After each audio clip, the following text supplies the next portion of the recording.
எந்த ஊர் கண்ணு? வாணியம்படி. Okay okay. ஜிகே மின்னலா? Okay okay. வாணியம்படி ஜிகே மின்னலுங்க.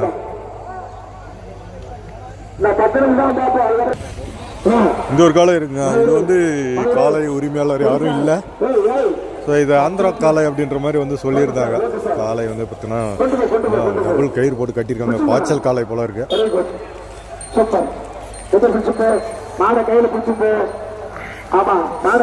காலையெல்லாம் வந்து பரபரப்பாக இருக்குங்க. காலை எல்லாம் வந்து வலி காமிச்சு பேட்ச் வைஸ்ன்றதுனால வந்து எல்லா காலையெல்லாம் வந்து கொண்டு போயிட்டுருக்காங்க. வலி காமிச்சிட்டு அங்கங்கே கட்டி வச்சுருக்காங்க. பேட்ச் வைஸ் வந்து கொண்டு வந்து விடுவாங்க. ஸோ இந்த காலை தான் பாருங்கள், எத்தனை கயிறு போட்டு மூக்கணாங்க. கயிறில் ஒரு 2 கயிறு போட்டு அப்படியே கட்டி வச்சுருக்காங்க.